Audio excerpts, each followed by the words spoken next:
अत द्वितीयाधिकरणम आरचेति, दूसरे अधिकरण आरंभ किया जाता है। सामिधेन्य अधिकरणम, इसका नाम है सामिधेनी अधिकरणम। सामिधेन्य अधिकरणम सामिधेनी सप्तदश प्रकृतौ विकृतौ उत पूर्वत प्रकृतौ पांच दस्येनेतद्विकल्प्यते।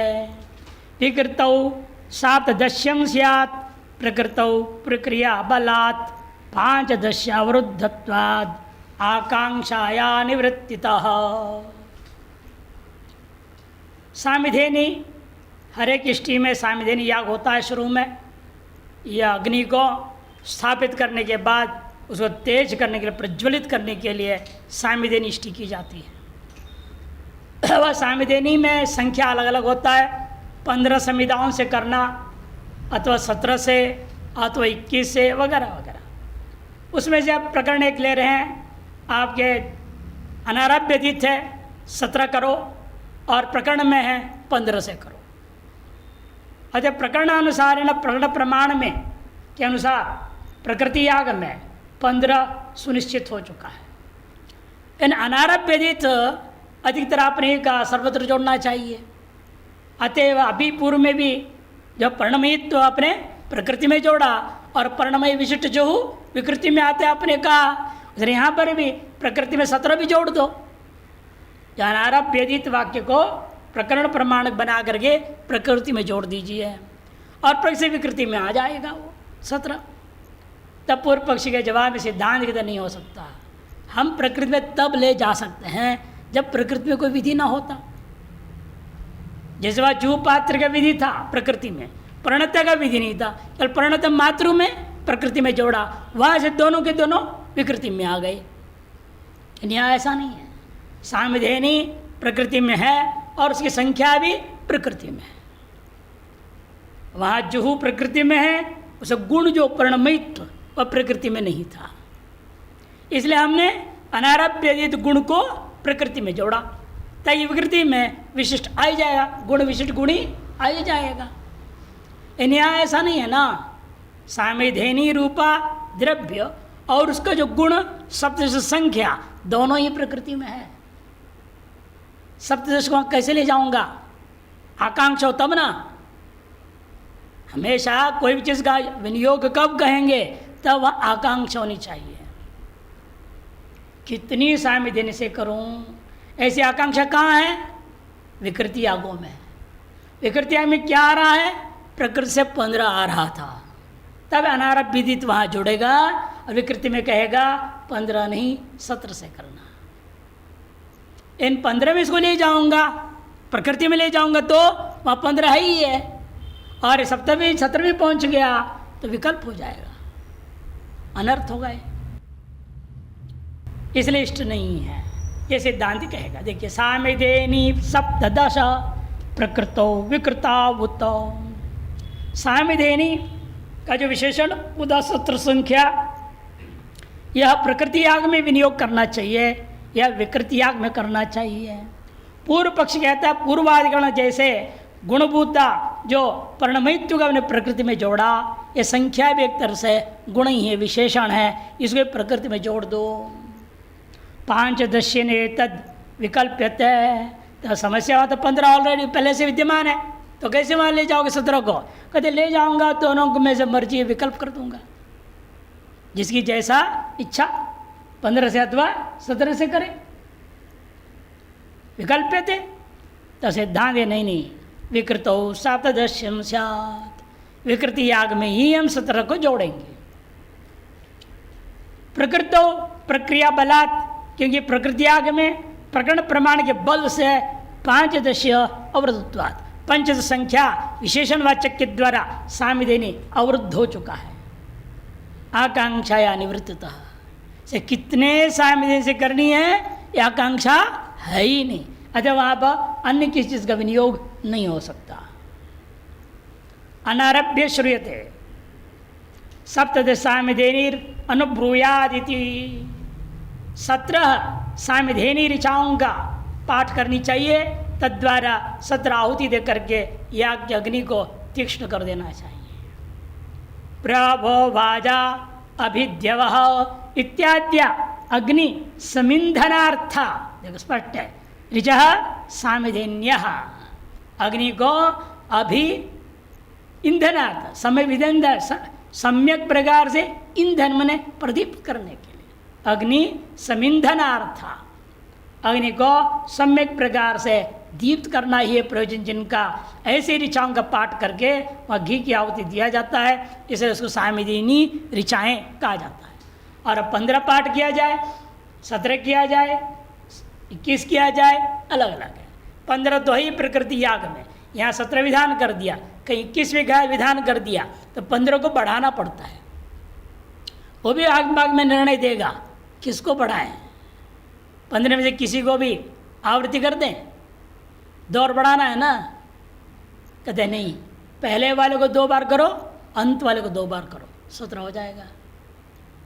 जब 21 करनी है, 6 बढ़ाना है, 6 बढ़ाना है ना, तो उन्होंने क्या कर दिया, पहले वाले 2 को बढ़ाओ, पहले 2 को 2 गुणा कर दो, 4 हो गया, अंत वाले को 2 गुणा कर दो, 6 हो जाएगा, कम हो जाएगा।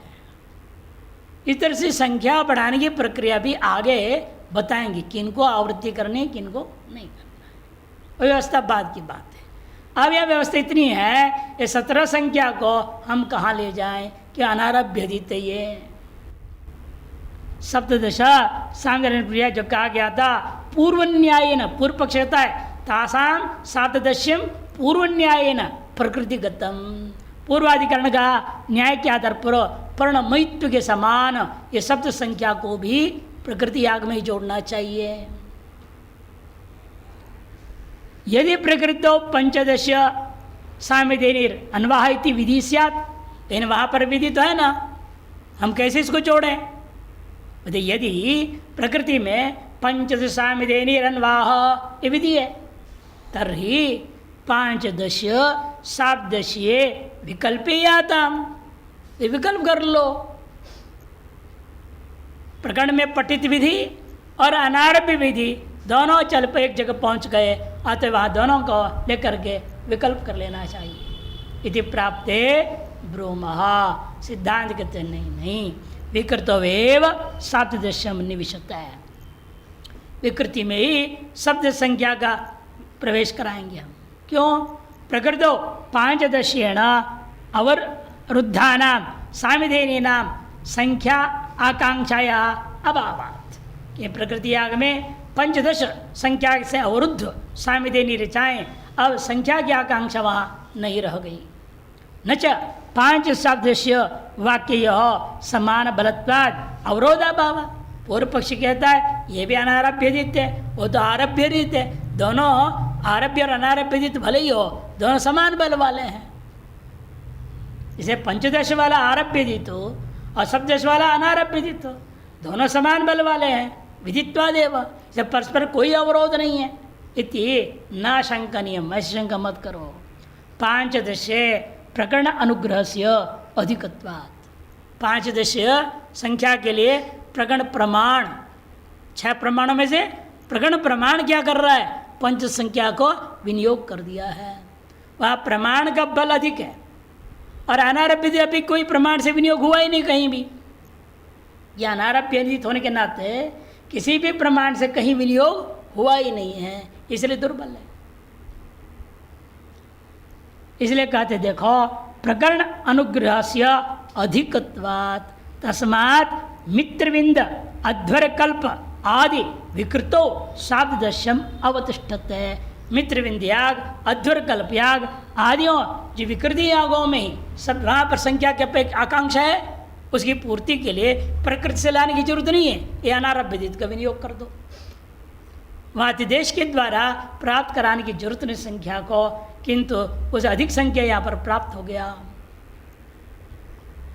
साप्तदशम अवतिष्ठते न चात्र पूर्व न्याय अस्ति, और वास्तविक पूर्व न्याय लागू भी नहीं होता, क्योंकि पूर्व न्याय क्यों नहीं लागू हो रहा है, 7दश से चोदक प्राप्त भावेन, यहाँ पर जो है शब्द संख्या चोदक से प्राप्त है क्या, वहाँ क्या था, पर्णमयित्व कहीं से प्राप्त नहीं था, अतिदेश से पर्णमयित्व प्राप्त किया था नहीं था, इसे उसको वहाँ विनियोग कर दिया मैंने। और यहाँ सामिधेनी भी स्वतंत्र यहाँ विकृति आग में है और संख्या भी अनारभित का विनियोग करके आकांक्षा पूरी हो जाएगी, प्रकृति से लाने की जरूरत नहीं है। न चाहते पुनर्न्यास्ति के सातदृश्य चौदह प्राप्त भाव न पूर्व पुनर्विधाने दोषाभावात, इसे पुनर्विधान करने में कोई दोष नहीं है। तृतीयाधिकरण मारचिति, उसी पर विचार करेंगे। और साप्तदश्यधिकरणम, साप्तदश्यधिकरणम अथवा भाष्यकार के अनुसार विषय बदल देते हैं, दूसरा विषय लेंगे। गोदोहन अधिकरण भी इसका नाम है, वही पर आया है पहला संग्रह भी, भाष्य में भी आता है, वेदांत में भी गोदोहन अधिकरण, दो नाम इसला। वार्तिककार के अनुसार साप्तदश्यधिकरणम, भाष्यकार के अनुसार गोदोहन अधिकरण। देखिए पहला श्लोक वार्तिककार के दृष्टिकोण से, साप्तदश्यन्तु वैश्यस्य विकृतौ प्रकृता उत पूर्वच्चेत न संकोचात् नित्ये नैमित्तिकोक्तितः गोदोहनेन प्रणयेत् कामित्येतदुदाहरत् भाष्यकारस्तदप्यस्तु न्यायस्यात्र समत्वतः। साप्तदश्यन्तु वैश्यस्य, 17 संख्या वैश्य यजमान हो तो प्रयोग करे। विकृतौ साप्तदश्यन्तु वैकृतस्य प्रकृतौत, उसको विकृति याग में अन्वय करना है पूर्वाधिकरण के अनुसार, या प्रकृति याग में अन्वय करना है।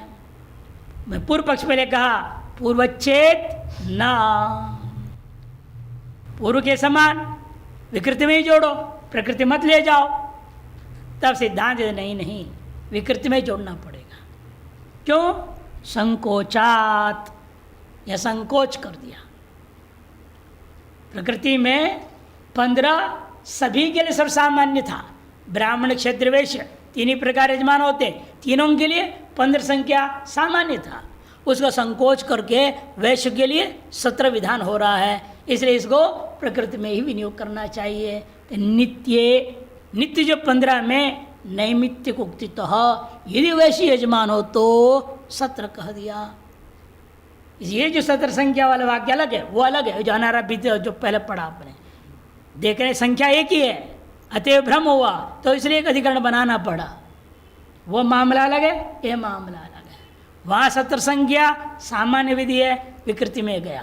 लेकिन यहाँ जो 17 संख्या कहा है, ये प्रकृति में प्राप्त जो था, ब्राह्मण क्षत्रिय वैश्य तीनों के लिए क्या प्राप्त था? 15। उसी में इसने क्या किया? बदल दिए नियम। नहीं, वैश्य हो तो 17। इसलिए ये जो वाक्य जो कहा है, ये साप्तदश्यन्तु वैश्यस्य, यह वाक्य प्रकृति में ही विनियोग होगा। ये वार्तिककार का पहला दृष्टांत का पक्ष हो गया। दूसरा है गोदोहनेन प्रणयेत कामी चेत पशुकामी चेत। गोदोहनेन पशुकाम, चमसेन सामान्य। जल लाना होता है, जब जल लाते हैं कि मंडप में किस पात्र से लाना है? सामान्यतया चमस पात्र से लाने के लिए कहा गया। लेकिन किसी व्यक्ति को पशु की प्राप्ति भी कामना है, जो भी याग है उस याग का मुख्य फल क्या है? स्वर्ग आदि जो भी रहेगा, जिस 10 मास याग कर रहा है वहाँ स्वर्ग फल रहेगा। राष्ट्रीय याग कर रहा है, राजा से स्वराज्य का फल है, अलग अलग फल है, वो प्रधान फल जो भी रहे। लेकिन जल आनयन के पात्र को लेकर के वह विशेष फल की कामना के लिए विशेष पात्र का विधान कर दिया। विशेष फल क्या है? यहाँ पर पशु की कामना हो तो वह चमस पात्र से जल का न लावे, किंतु जिस पात्र से गौ के दूध का दोहन किए थे उस गो दोहन पात्र से ही उसको जल लाना है। पात्र भेद कर दिया ना। यहाँ पर वही मामला है। सामान्य क्या था? जैसे वहाँ सामान्य क्या था?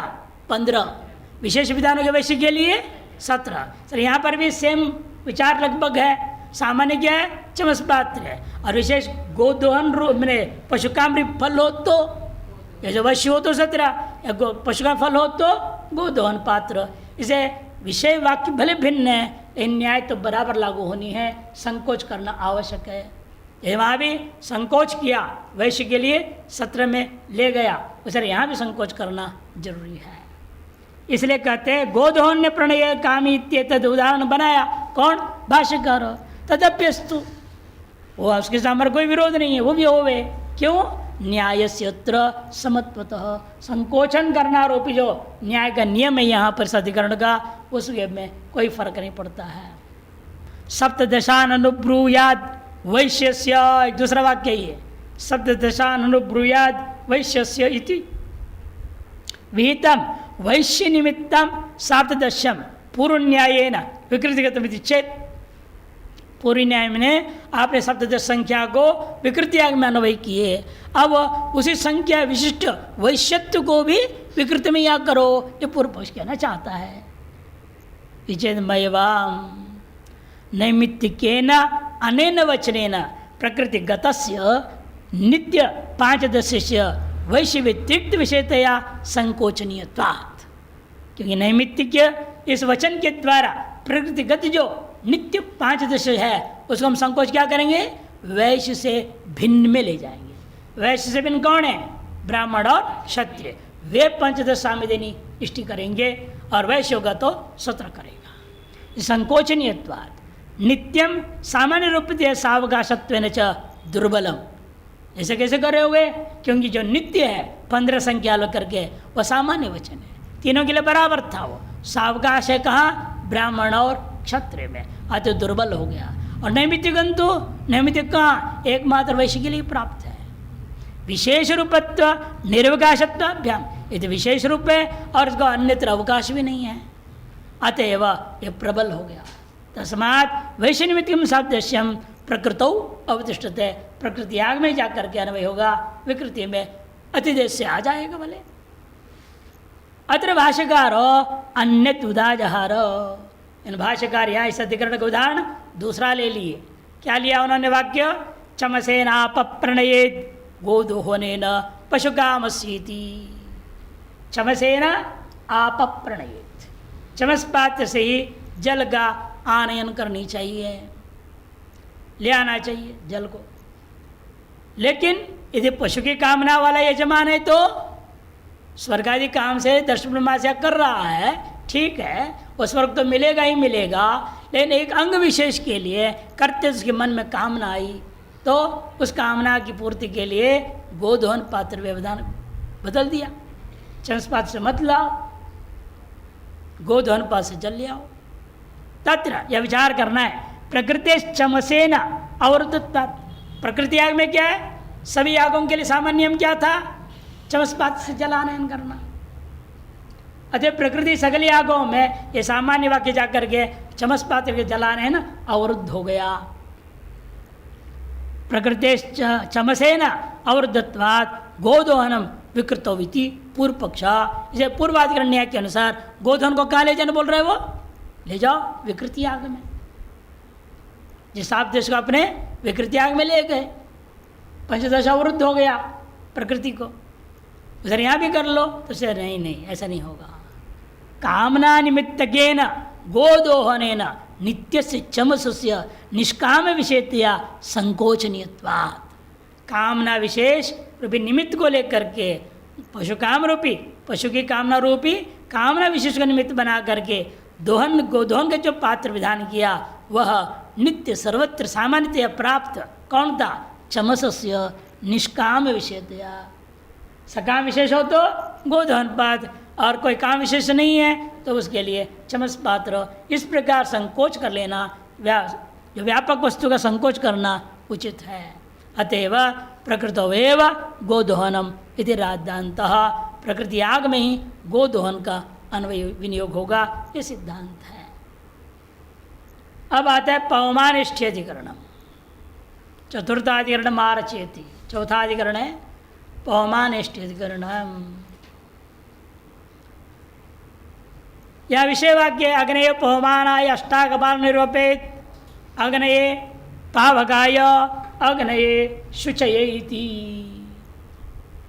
शुचित्व गुण विशिष्ट अग्नि, पावकत्व गुण विशिष्ट अग्नि जो है क्या करना है? पवमानाय, पवमानत्व निष्ठ अग्नि, हाँ उसके लिए अष्टाकपाल निर्वापेत, 8 कपाल वाले याग निर्वाप करने बोला। अब यहाँ वाक्य में विचार करो, और ये इष्टियाँ कब होती है? पवमान इष्टि, अग्नि का आधान करने, अग्नि के संस्कार ही है, किसी याग का अंग नहीं है ये ध्यान रखना। ये पवमान इष्टियाँ जो होती है याग का अंग नहीं है, यह है अग्नि का अंग है, अग्नि के संस्कार है। इसे अग्नि स्थापना करने के बाद याग होना है, इसलिए याग के संबंध है ही नहीं इसका साक्षात, परंपरा अग्नि द्वारा याग संबंध बनेगा। और अग्नि के बारे में क्या कहा है? वसंते ब्राह्मणों अग्निनाद अधीत, आधान कहा है। ग्रीष्म राजन्य शरदे वैश्य निर्णय दे दिया है।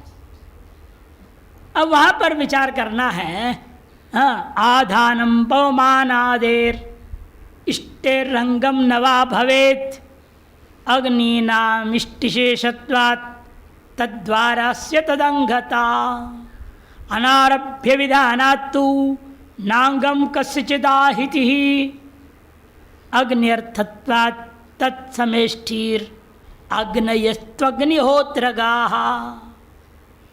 आधानम पवमानादे, पवमान आदि जो आधान कर्म है वह इष्टेरंगम नवा, जो याग करने जा रही इष्टि उसका अंग मानना चाहिए या नहीं मानना चाहिए? पूर्व पक्षी कहेगा याग का ही अंग मानना चाहिए, इष्टि का ही अंग मानना चाहिए। क्यों? अग्नि नाम इष्टि शेषत्व, अग्नियों को हम आधान किस लिए कर रहे हैं?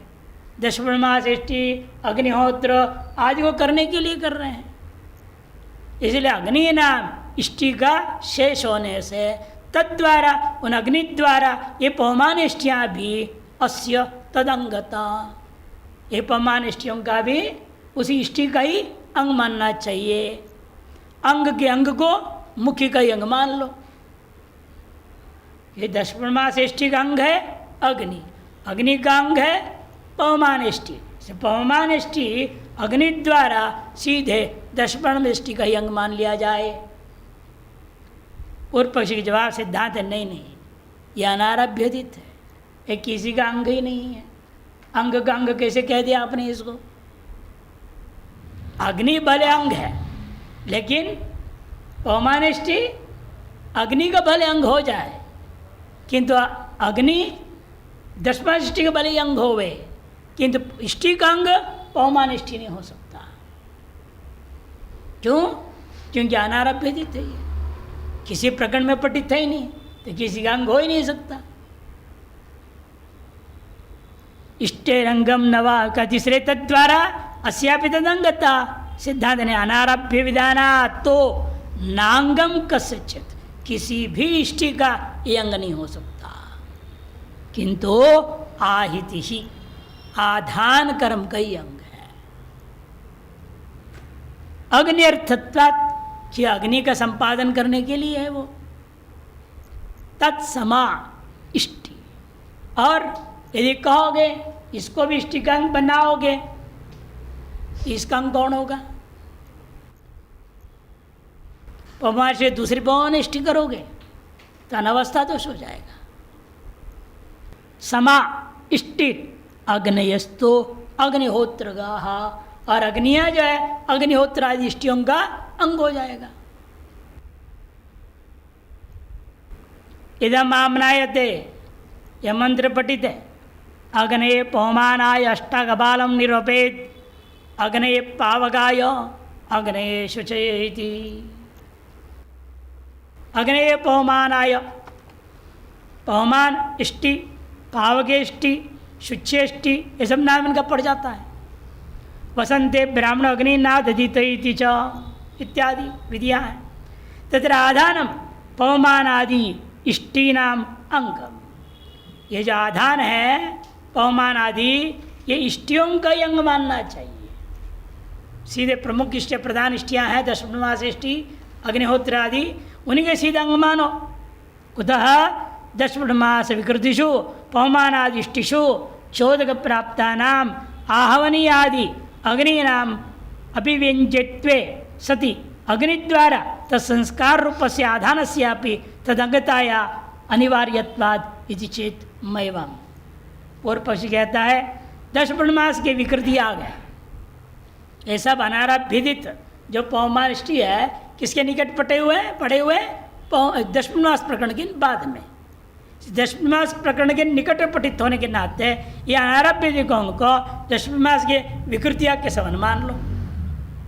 पौमान आदि इष्टि नाम अंगत, इसलिए पौमान आदि जो आधान कर्म है तथा आधानम जो पौमान आदि है वो इष्टियों का अंग है। कुतः 10 पूर्णमास की विकृतियों में पौमानादि इष्टिषु चोदक प्राप्ता नाम आवनी आदि। पौनष्टि हम कहाँ करूँगा? विकृति याग में। प्रकृति याग से आया है आवनी अग्नि, गारपत्य अग्नि है, दाक्षिणाग्नि है। ये अग्नित्रय हमें विकृति यागों कहाँ से मिला? प्रकृति याग से मिला है, और उसी के अंग हैं अग्नि के आधान करने के लिए। इसलिए कहते चौदह प्राप्ता नाम आवनी आदि अग्नि नाम इष्टि अंगत्व, वो इष्टि के अंग है सती अग्नि द्वारा तत्संस्कार रूप आधान भी तद अंगतया इष्टि का अंग मानना अनिवार्य हो जाता है। चेत मैवम नहीं ये तदाधानम कस्यचित कृतो प्रकरणे पठितम। ये जो आधान विधियां हैं वो किसी प्रकरण में पठित नहीं, और 2 प्रकरणों के पीछे पढ़ दिया, अब उसको इसी से अन्वय करें क्या जरूरी है? उसे भी कर सकता हूँ। इन दोनों से क्यों करूँ? अन्य भी प्रधान यागों के साथ जोड़ सकता हूँ, सकल इष्टियों के साथ जोड़ सकता हूँ। अनारभ्यंगों का विनियोग करने में हम स्वतंत्र हैं, लेकिन स्वतंत्रता भी कुछ नियमों के तहत प्रयोग किया जाएगा, ऐसे मनमाने थोड़ी करेंगे। अति विचार कर रहे हैं कहाँ इनका विनियोग करना है। तो ये तद आधानम कस्यचित् कर्तो प्रकरणे न पठितम किंतु अनारभ्यजितम अतो न कस्यापि एतदंगम।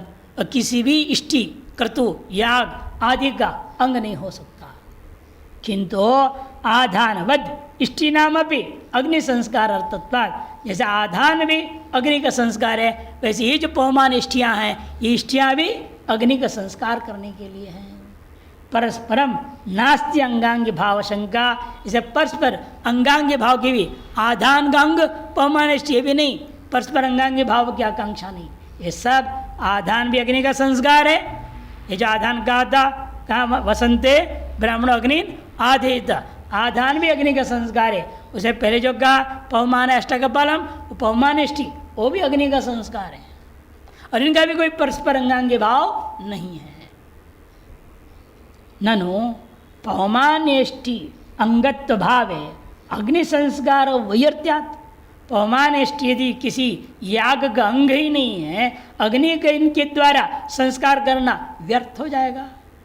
अतएव अग्नि द्वारा अंगत्वम युक्तम, अग्नि द्वारा जिस किसी भी याग का अंग अग्नि है उसी याग का इन पौमानिष्टियों को भी अंग मानना चाहिए अग्नि द्वारा।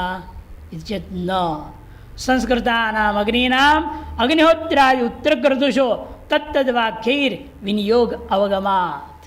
संस्कृत अग्नियों को ही अग्निहोत्रादि उत्तर काल में किए जाने वाले कृतुओं में तत्तद्वाक्यों के द्वारा विनियोग किया जाएगा। आवनीय ज्योति कह दिया है, और आवनीय अग्नि का पहले संस्कार कौन करेगा? ये पौमानिष्टियों से संस्कारित होगा।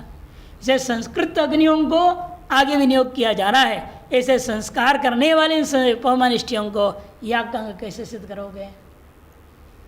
संस्कृतानाम अग्निनाम अग्निहोत्रादि जो उत्तर क्रतुषु तत्तद वाक्य तत्त प्रकरण में वाक्यों के द्वारा विनियोग अवगमात तस्मात् न आधानमंगम। इसलिए यह आधान का भी अंग नहीं होगा, इष्टियों का भी अंग नहीं होगा, स्वतंत्र इष्टियाँ हैं अग्नि के संस्कार करने के लिए। पंचमाधिकरणम आरचयति।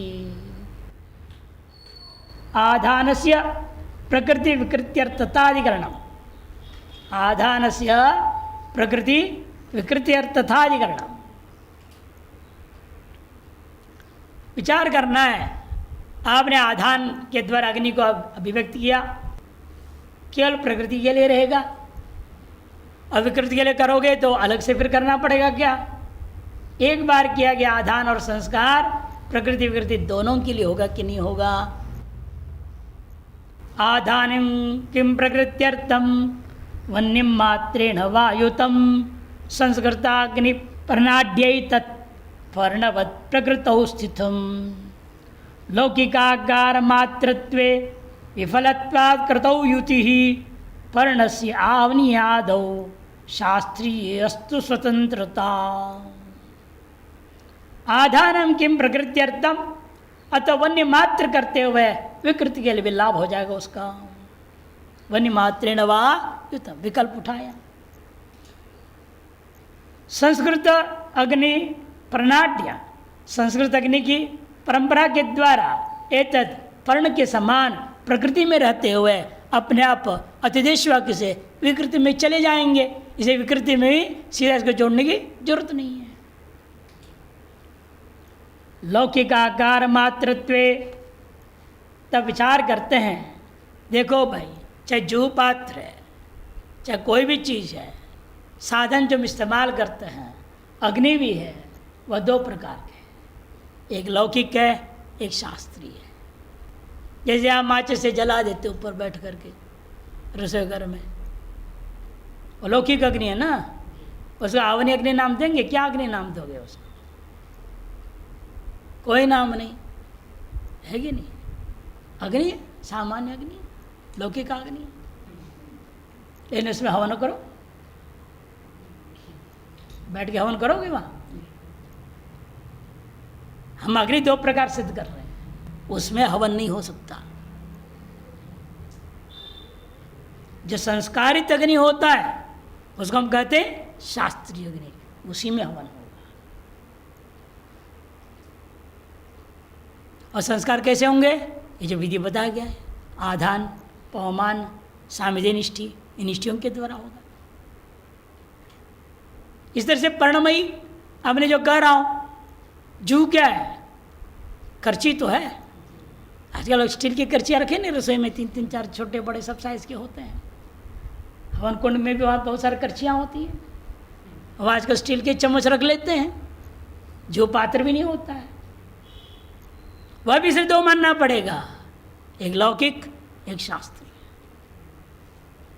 जब पर्णमयी कहूँगा वह शास्त्रीय हो जाएगा, और किसी भी लकड़ी से बनाओ वो लौकिक की जो पात्र हो जाएगा। स्टील का लोहे का बना लो, सोना चांदी का बना लो, लौकिकी जुहू हो गया। लेकिन पर्णमयी बनाओगे वह शास्त्रीय जुहू हो गया। इसे दोनों अंतर को ध्यान रखेंगे तब समझ में आएगी। लौकिक आकार मात्रत्व, यदि लौकिक आकार मात्र विधान किया जा रहा है तो व्यर्थ ही है, विफलत्वा कर्तव्युति व्यर्थ है। फिर तो कर्तव्य में इस तरह विशेष कथन करने की। पर्णस्य आवनि आदो च, पर्ण में हो चाहे आवनि आदि हो, शास्त्रीय अस्तु स्वतंत्र। शास्त्रीय हो तो उसी में ही सारे नियम लागू होंगे। क्या पूर्व उत्पन्न करना है आपने? यूं ही थोड़ा स्वाहा स्वाहा कर देना है, अग्नि जलाए स्वाहा स्वाहा कर दिया, जैसे पाखंडी लोग करते हैं। और कोई संस्कार नहीं, कुछ नहीं अग्नि का, बैठ गए पराठा खा करके कंडा उंडा रख दिया और अग्नि जला दिया और कुछ स्वाहा कर दिया। न अग्नि का संस्कार है न कुछ नहीं, और नित्य अग्निहोत्र कर रहे हैं भाई। नहीं, वो अलग चीज़ है। वो हमें वो कर्मकांड वो थोड़ी करें, हम कर्मकांड कर रहे हैं। वो कहीं कहा उन लोगों ने अग्निहोत्र करता हूँ, ये तो पाखंडी बोलते हैं अग्निहोत्र करता हूँ। वो तो ध्वनि चेता रहे। लौकिक अग्नि को भी सिद्ध किया जा रहा है, उसकी अपनी पूजा करते हैं, सब करते हैं। ऐसे नहीं है ये हो जाएगा, उसकी रोज पूजा करते हैं। वहीं बैठ के चाय बनाएंगे उसी में अग्नि में, वहीं खाना बनाएंगे। केवल शौच करने के लिए बाहर जाते हैं नहाने के लिए, बाकी टाइम 24 घंटा वहीं बैठना है, वहीं सोना है। तब सिद्धि मिलती है, ऐसे थोड़ी सिद्धि मिल जाएगी। फिर 12 साल बाद ऐसे सिद्ध हो जाता है, जिसको भी चूर्ण दे दिया भस्म वहाँ से, जो काम किया वो काम सिद्ध हो जाता है। ऐसे नहीं होता है। तो तपस्या के 12 साल और उसकी तुलना करेंगे आप लौकिक अग्नि के साथ? वो भी एक तरह से वैदिक अग्नि बन गया। भले वहाँ वैदिक कर्मकांड करने वो बोल भी नहीं रहे मैं तो कर्मकांड कर रहा हूँ, लेकिन उसके भी संस्कार कर रहे हैं अपने हिसाब से, पूजा पाठ करता है उसका, उसके पूजा किए बिना कुछ नहीं करता। चाहे नाथ संप्रदाय चाहे हमारे अखाड़े में भी होते हैं, नागा लोग भी, सन्यासियों के अखाड़ों में भी अग्नि चेतते हैं, इनकी अपनी धुनी होती है। जाओ उधर नीलकंठ में देख लो, चल रहा है तब से अभी तक, हम लोग देख रहे 40 साल से, उसे पहले से ही था वो।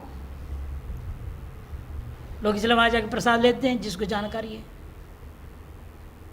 बुझने नहीं दिया जाता है। वो आग बुझ गया तो गया,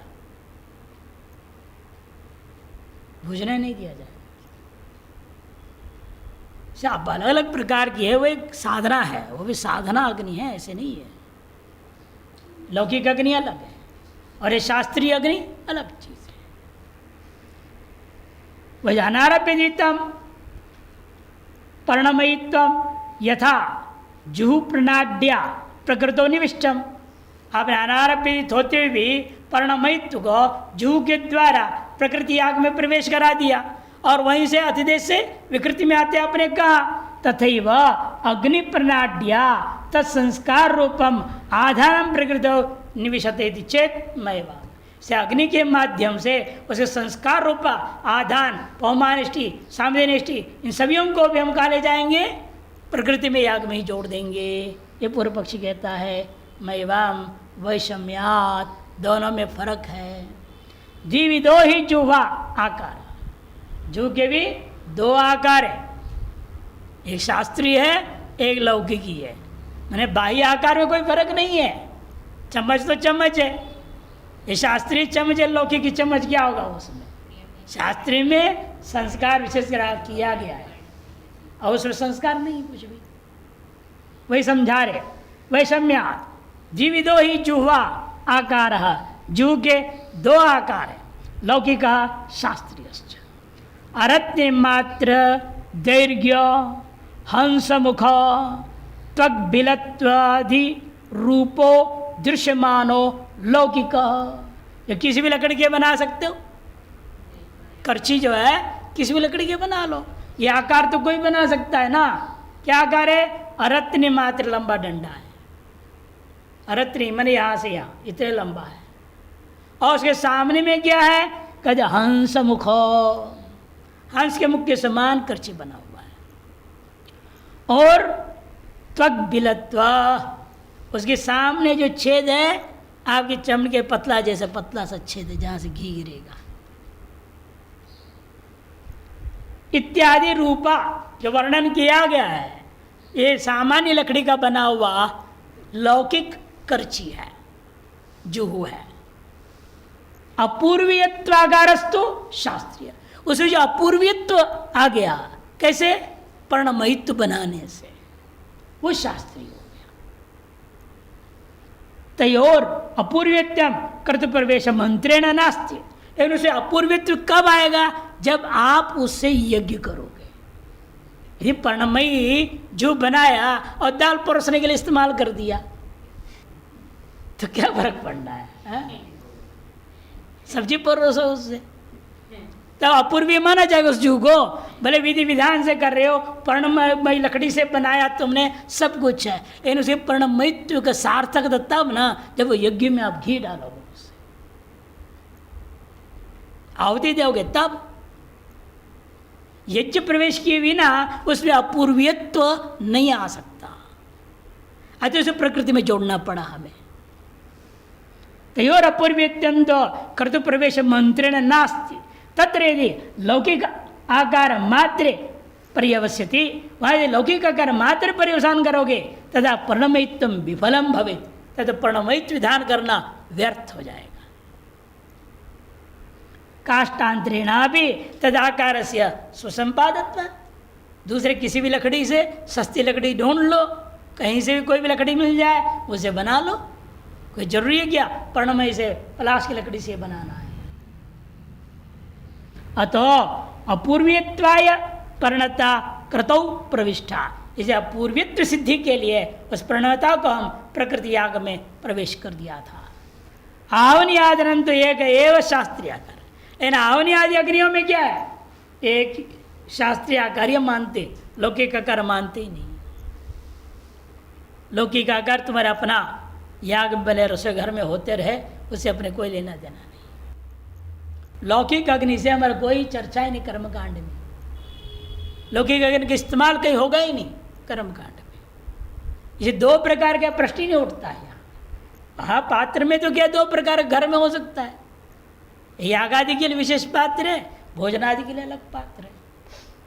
लेकिन कर्मकांड की जब आती है तो वहाँ केवल शास्त्रीय अग्नि ही होगा, और शास्त्रीय अग्नि का मान्यता ही नहीं है। इसे आवनी आदि जो संज्ञा कौन दे रहे, इसलिए मैंने पूछा ना उस अग्नि का नाम आवनी बोलोगे जब रसोई में जला रहे हो, न दक्षिणाग्नि बोल सकते हो। हवन कुंड है कहाँ, वहाँ मंडप है क्या, यज्ञ मंडप। ये तो विशेष संज्ञाएं हैं, आवनी अग्नि, दाक्षिणाग्नि, गार्हपत्याग्नि, ये श्रोताग्नियाँ हैं, ये शास्त्रीय हो सकते हैं, इनमें लौकिक विकल्प है ही नहीं। और शास्त्रीय जब होगा संस्कार विहीन तो हो नहीं सकता। इसलिए कहते तो अपूर्वत्वाय, जैसे वहां पर हम प्रणता ली, वैसे यहाँ पर क्या है, सच विधि बलाद आधाने नैव जन्यते है। और विधि के बल पे हमें आधान, पौमानिष्टि, सामधिनिष्टि इत्यादि के द्वारा ही वह शास्त्रीय आकार अग्नि को उत्पन्न कर पाएंगे, नान्यथा अन्य किसी प्रकार से नहीं हो सकता। तस्मात् आधान से कृत प्रवेशम विनैव, इसलिए आधान जो है याग संबंध के बिना ही शास्त्रीय आवनी आद्याकार संपादन असमर्थत्वात्, शास्त्रीय आह्वान आदि आकार जो है आधान के बिना संभव ही नहीं है। अग्निहोत्रेण तत्संयुज्यते है, लेकिन उसमें भी अपरिवर्तन क्या करना पड़ा, अंत में इस अग्नि को अग्निहोत्र से जोड़ना पड़ा। आधान संस्कारित अग्नि जब अग्निहोत्र से जुड़ जाता है तब उसके शास्त्रीय तो पक्का हो जाता है। नहीं तो आप अग्नि जला के रख लिया हवन कुंड में क्या फायदा है।